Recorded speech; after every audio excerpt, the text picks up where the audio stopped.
Last time on the 31 Nights of Halloween Horror Never-Ending Nightmares, a top 10 list. What is this, fucking Letterman? Yeah, man, that's all I got, really. Sorry. Bleh. Hello, everybody, and welcome back to another episode of the 31 Nights of Halloween Horror, the never-ending nightmares.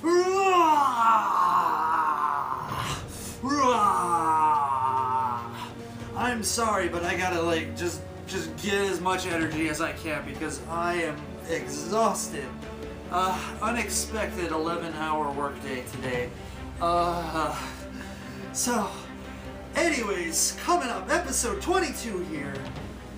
After yesterday's top 10 list, I might do another top 10 list. So far, seems positively received. Today I'm going to throw away a video and talk about something because, God knows, I have a bad need of sleep right now. But I am sucking it up. I am sucking it up for you, for me, for the universe. And I'm going to talk about something very, very important, something that bothers me and I have to deal with a lot, it seems, especially here on YouTube.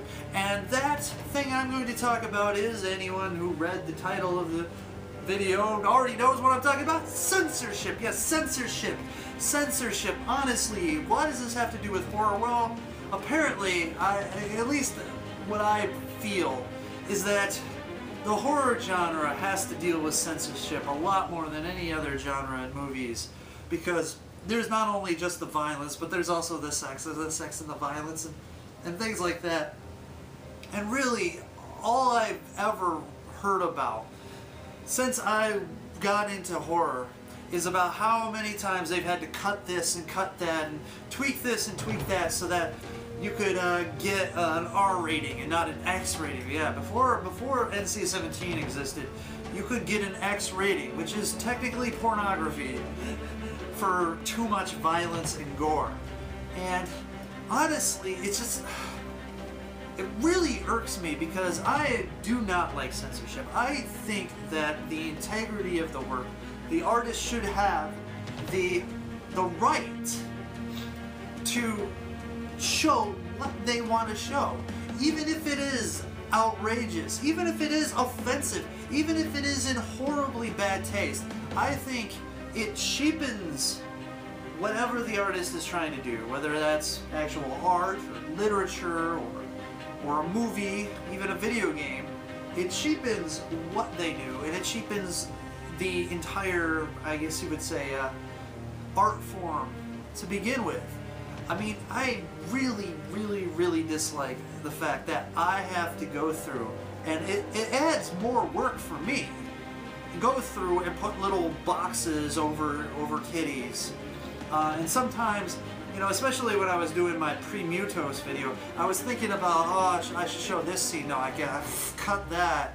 Or I should show this scene because, you know, it was really, really violent. And even though YouTube seems to be a lot more accepting of graphic depictions of violence, there's still lines that I don't want to cross. Like, for instance, if anyone's seen my That's Fucked Up episode where I talked about, what was it?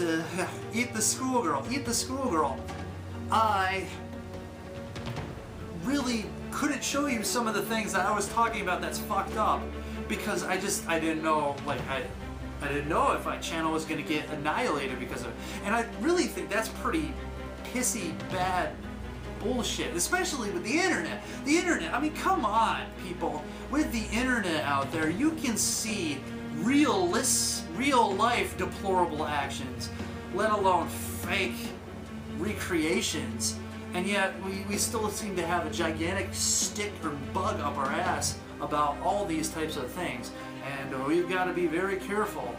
And I know, there's a lot of people who don't want to show that stuff to children, and yeah, you keep it out of the hands of children, keep it out of their eyes, you know, even though apparently people have this weird belief that if you show them enough violence, they're going to become violent people. So why don't we do an experiment and show kids a bunch of love and peace and see what happens?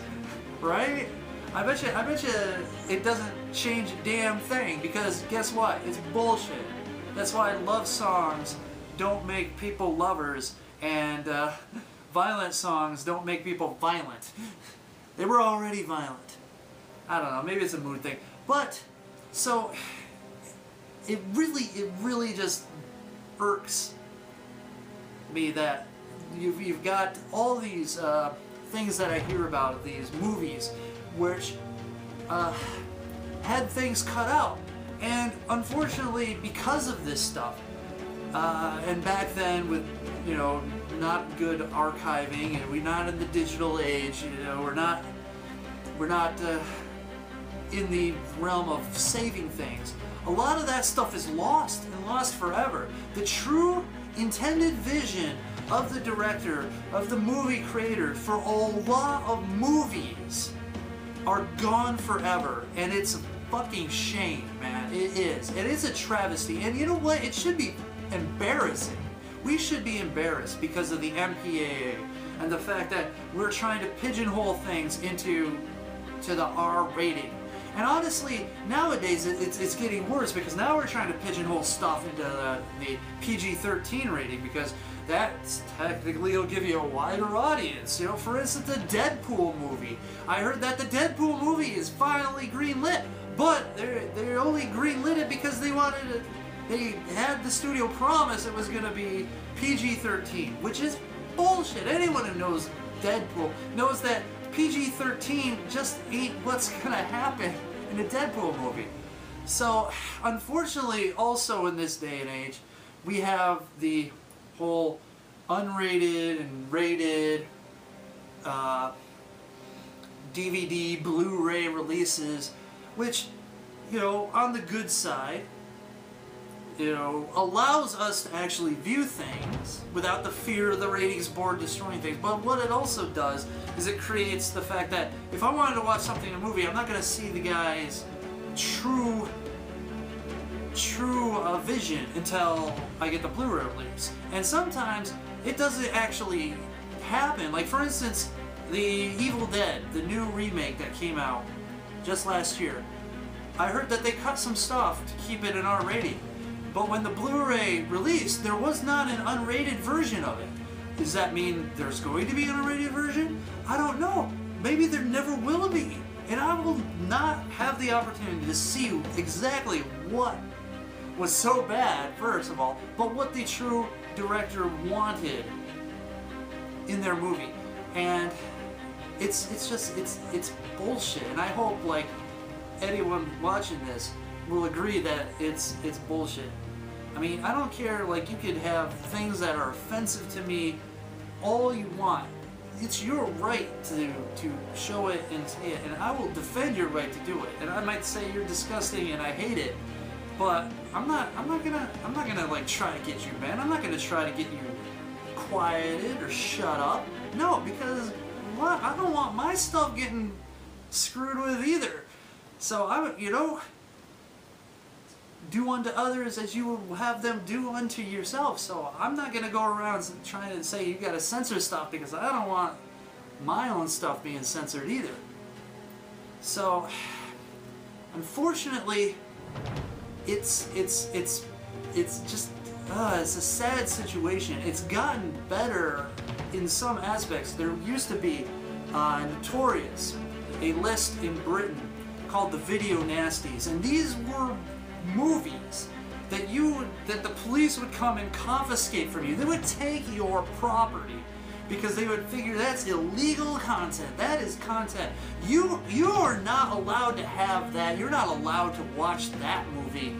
You know, and in my mind, it just boggles at that notion that, like, you know, some silly horror movie is so damaging to the public good that the police have to step in and seize it and destroy it. And honestly, it's just, oh my goodness, it's just maddening. And I hope that as time progresses, we will get less and less of that. But I still see it to this day. And another thing, it's just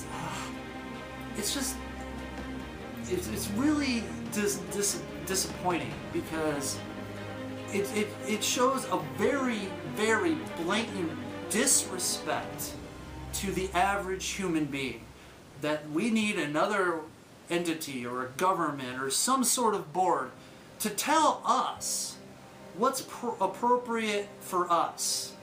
You know, what is appropriate, what isn't appropriate. We need some other group to tell us what we can and cannot see, what we can and cannot watch.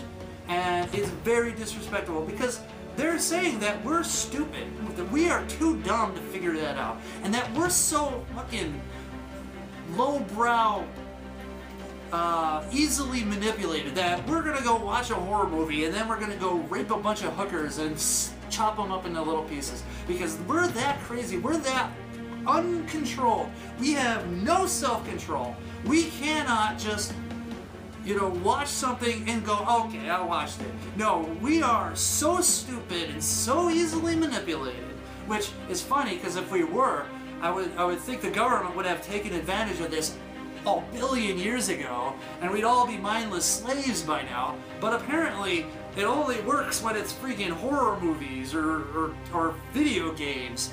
I mean, shit, anything else, it doesn't work. But these, I mean, shit, why don't freaking the government create horror movies and video games then? To force us into, like, being their slaves. I mean, shit, come on. But that's the thing, it's like, you know, oh, we gotta protect the children, we gotta protect the children. It's like, you know what? It's the parents' job to protect the damn children. You know? Whatever happened to that shit? But, oh, you know, I mean, I need to know if this movie is right for my kids, so I need that board and I need that government to protect me. No, you need that government to do that because you're freaking lazy. Alright? You know, Slumber Party Massacre. I wonder if my kids can watch that. I guess anything called with massacre in it is pretty good for kids, I guess, you know? Math Massacre. Dora Massacre. Trademark. I'm trademarking that. No, you can't say no. Dora Massacre is mine now. Yeah. Screw you guys. But, I don't know. Anyways, this has probably been a gigantic rant, and hopefully you enjoyed the montage that's probably had to repeat a couple times because of how much I've freaking said this over again of my censored nudity from the 31 nights so far. So, but yeah, I mean, I just needed to say it, and this was an opportunity for me to just like spout out and rant it. And make the video. So because of the limited amount of time I have to actually do this and edit it. So anyone who's still here, anyone who's listening, thanks for listening to me, and I hope you guys agree. And I hope that in your lives, in any way you can, whether it is in your work, in your schooling, in your political activities, whatever, to fight censorship, to try to defeat censorship, and try not to support censorship would be awesome. Because honestly, if we all just stood up and said, you know what, screw that, I want to see some titties. Or you stood up and said, screw that, I don't care if the guy's head got exploded and his brain splattered all over the place. Who cares? Because, you know, we cut that stuff. Pretty soon you're gonna end up in a world where everything to everyone is gonna be something wrong with it, and you'll have nothing but some bland vanilla whatever. I don't know. I am so losing myself right now. So anyways, until then guys, yeah, stay scary, internet.